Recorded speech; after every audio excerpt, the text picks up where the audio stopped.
Hi everyone, welcome back to my channel. My name's Tom, I'm a makeup artist from London. I recently received a request in the comments asking how to choose the right foundation. Now I know that there are like a million videos on this online, but I thought I would just give you a quick summary of the things you need to bear in mind when you are choosing a foundation. Whenever I'm selecting a foundation, I tend to split things up into three main categories. So the first one is the undertone, the second one is skin type, and then the third is skin concerns. Selecting the right foundation is probably one of the most difficult parts of makeup. It's also why lots of people tend to buy loads of different foundations so they can never quite find the right one or never find the right colour. But hopefully I'll be able to give you as many tips as I can in terms of how I personally would go about matching foundation. I'm not going to apply foundations to myself just because this would only show you how to match on one person, so it's more about the theory that you need to know. Okay, number one, undertones. So the undertone basically refers to the natural sort of colour underneath your skin or as part of the skin.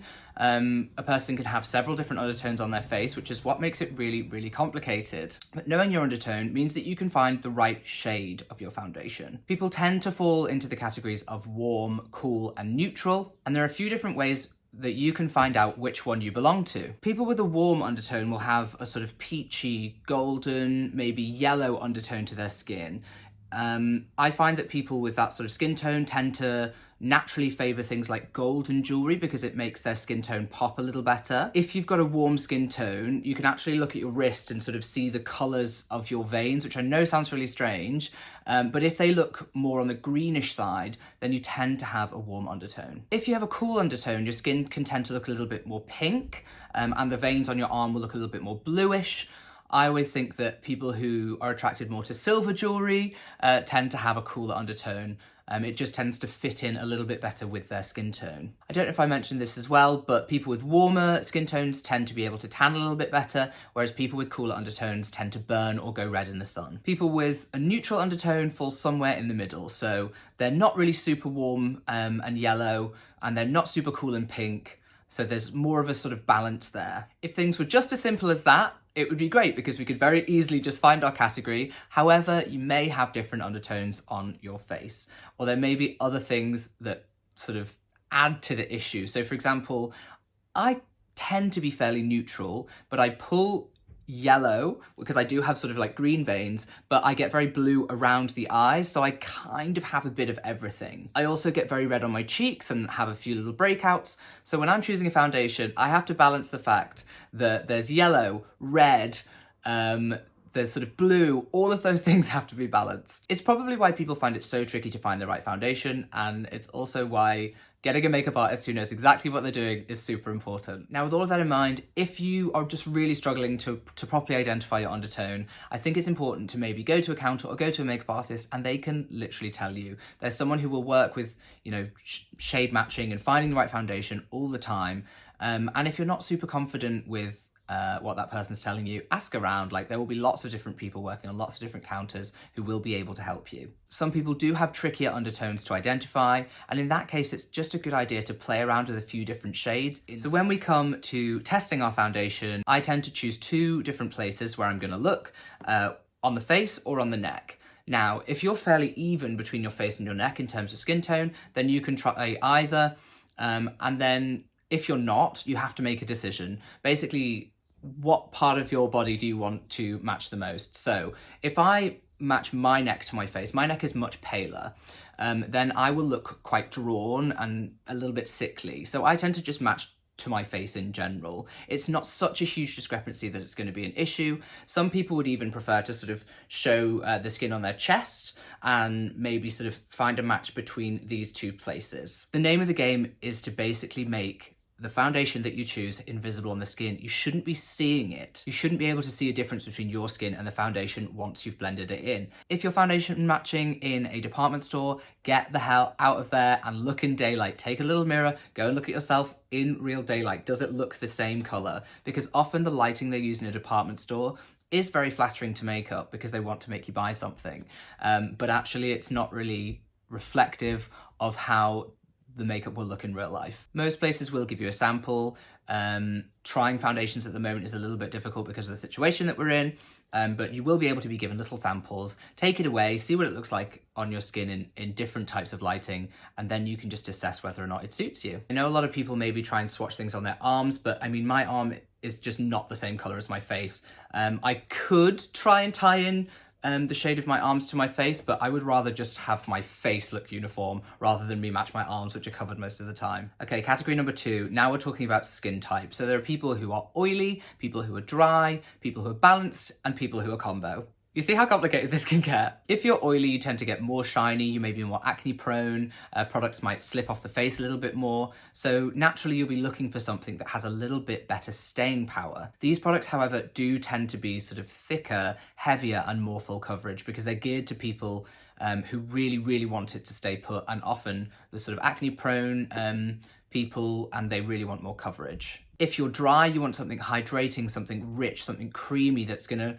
really make your skin look hydrated, plumped, and smooth. Someone who's combo needs to find something that addresses both of those concerns, so something that's not too oily and rich for the oily areas, and something that's not too drying for the drying areas. There are some lucky people out there who are just completely balanced and they can wear whatever they want.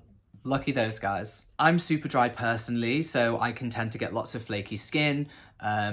Products tend to really, really stick to those dry patches on my face.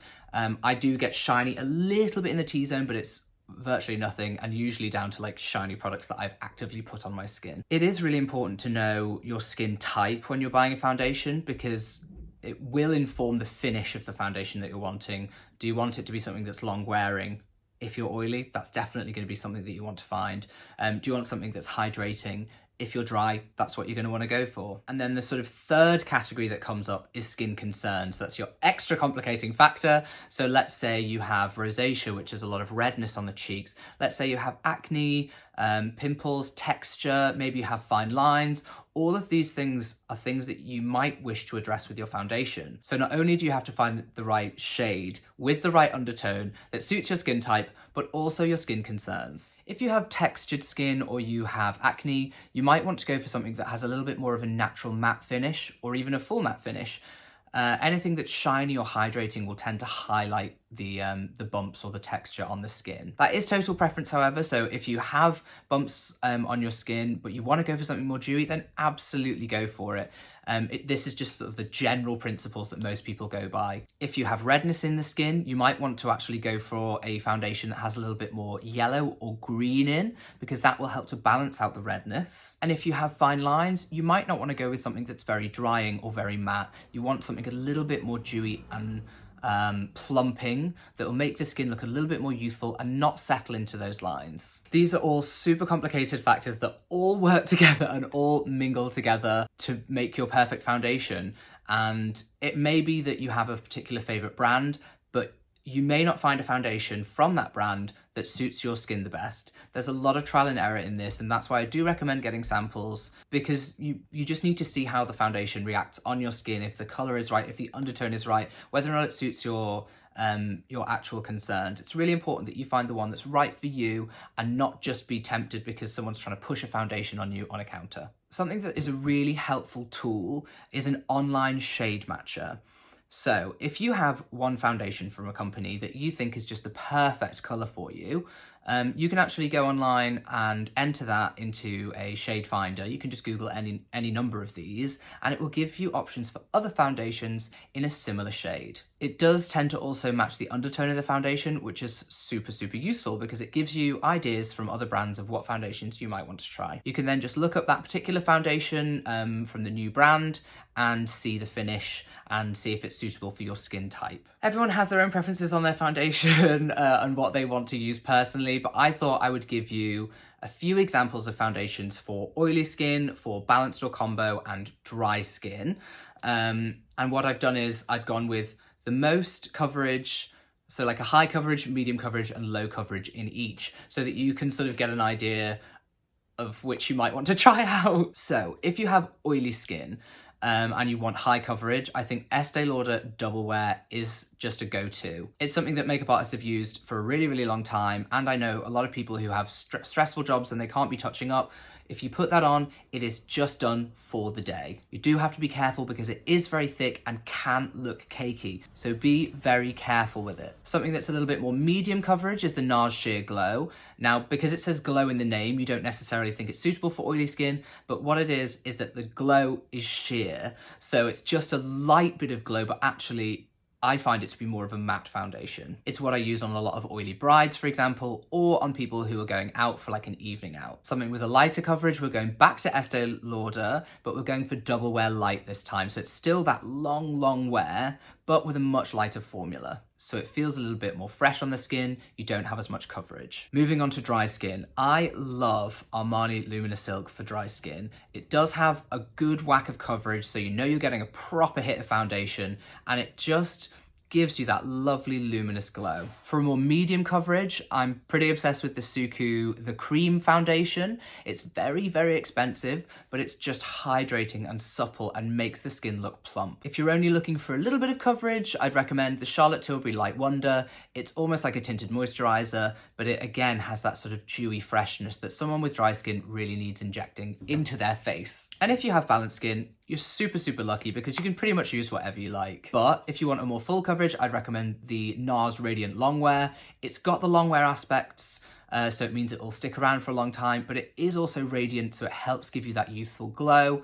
It has a lot of coverage, so that's my pick if you want lots of coverage for your more balanced skin type. For your sort of medium coverage, I recommend the Rodial Skin Tint, and then for the lighter coverage, MAC Face and Body. Face and Body is fabulous, stays on the face really well, but it is just that sheer coverage that gives you a little bit of, makes you feel a little bit more put together. I feel like I've been talking for a really long time and I don't know how much information this is going to be just sort of throw at you all at once, but hopefully you can see why this is such a complicated topic. It's something that with newer makeup artists, younger makeup artists, people who haven't had a lot of experience matching skin tones really struggle with, and still to this day there are certain people who come to my chair and I'm like, gosh, I really have to think about how I'm going to match you. Certainly when, you know, people have different sort of undertones or different shades in their face, you've just got to try and find something that unifies you the best. It may still be the case that you need to have two foundations, or that you get foundation and pop it on the outsides of your face and just use concealer for the inside so that you can address the different areas. None of this also touches on